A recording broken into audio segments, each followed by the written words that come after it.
सुनते चलो। डोलोरेस, मेरे घर की ओर यात्रा। आज की तेज और व्यस्त दुनिया में अपनी जड़ों से दोबारा जुड़ना एक गहरा आत्मीय अनुभव हो सकता है। डोलोरेस, माई जर्नी होम में कैथरीन पाइस और राइली जे फोर्ड एक भावनात्मक और आध्यात्मिक यात्रा को साझा करते हैं जो उन्हें फिर से डोलोरेस, मेक्सिको में कैथरीन का बचपन का घर की ओर ले जाती है। ये पुस्तक बताती है कि कैसे सांस्कृतिक विरासत, पारिवारिक रिश्ते और आत्म खोज के जरिए हम अपने असली स्वरूप से जुड़ सकते हैं।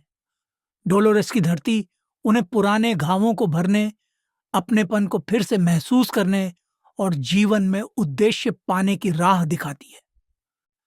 अपनी जड़ों की ओर वापसी, रिकोनेक्सी और रिडिस्कवरी। कैथरीन बताती हैं कि वे अमेरिका में पली बढ़ीं और धीरे धीरे अपनी मैक्सिकन विरासत से कटती गईं। डोलोरेस लौटना उनके लिए अपनी पहचान को फिर से खोजने की यात्रा है।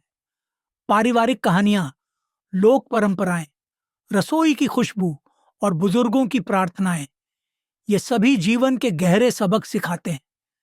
ये अनुभूति कराती है कि संस्कृति सिर्फ परंपरा नहीं, बल्कि आत्मिक पुनः जुड़ाव का माध्यम है।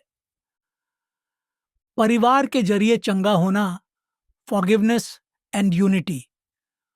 डोलोरेस की यात्रा में पुराने पारिवारिक विवाद और न बोले गए दुख फिर से उभरते हैं।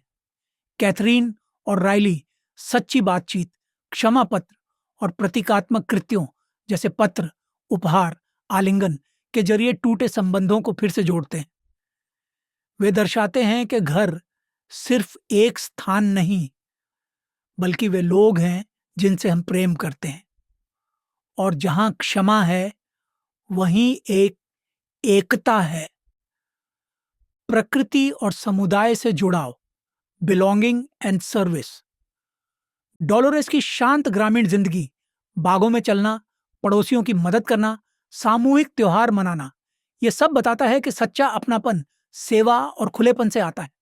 कैथरीन और राइली अनुभव करते हैं कि सामूहिकता और कृतज्ञता से मनुष्य न केवल समाज में बल्कि अपने भीतर भी स्थान पाता है।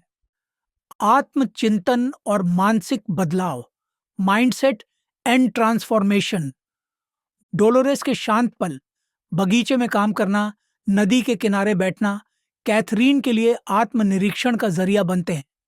वे जर्नलिंग, ध्यान और आंतरिक संवाद से अपनी नकारात्मक सोच को पहचानती हैं और धीरे धीरे उसे बदलती हैं।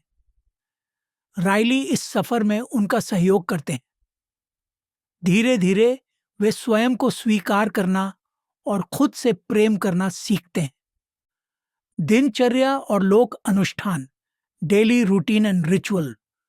डोलोरेस की दिनचर्या, सुबह के काम, दोपहर का सामूहिक भोजन, शाम की प्रार्थना और रात की कहानियां उन्हें स्थिरता और सुरक्षा प्रदान करती हैं। वे इन रीतियों को अपने शहरी जीवन में शामिल करने लगते हैं, जैसे हर दिन की शुरुआत ध्यान और आभार से करना और हर रात परिवार के साथ समय बिताना।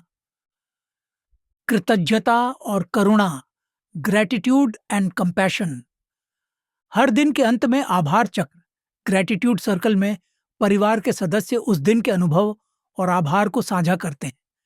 यह अभ्यास दर्शाता है कि छोटी छोटी बातों में भी कृतज्ञता कैसे पनप सकती है। कैथरीन और राइली भी समुदाय के लिए सेवा करते हैं। बुजुर्गों की मदद, स्थानीय हस्तशिल्पियों को समर्थन, जिससे उनमें करुणा और साझा खुशी की भावना विकसित होती है। वापसी और एकीकृत जीवन, ट्रांसफॉर्मेशन एंड प्योर पज। डोलोरेस से विदा लेते हुए वे यह समझते हैं कि घर लौटना सिर्फ भौतिक रूप से नहीं, बल्कि आत्मा से होता है। वे अपने दैनिक जीवन में डोलोरेस की शिक्षाओं, धैर्य, करुणा, समुदाय, आत्मनिरीक्षण को शामिल करने का संकल्प लेते हैं। यह अनुभव उन्हें अपने प्लेटफॉर्म के जरिए दूसरों को भी अपने सांस्कृतिक मूल से जुड़ने के लिए प्रेरित करता है। डोलोरेस, माई जर्नी होम सिर्फ एक संस्मरण नहीं है, यह हर उस व्यक्ति के लिए एक आह्वान है जो अपनी पहचान, विरासत और उद्देश्य की तलाश में है। यह बताता है कि जब हम अपनी जड़ों, अपनों और आत्मा से जुड़ते हैं, तब असली घर वापसी होती है। आत्मचिंतन, विनम्र दिनचर्या, सेवा और कृतज्ञता से हम भी अपने जीवन को गहराई, शांति और उद्देश्य से भर सकते हैं। Books FM, Books FM.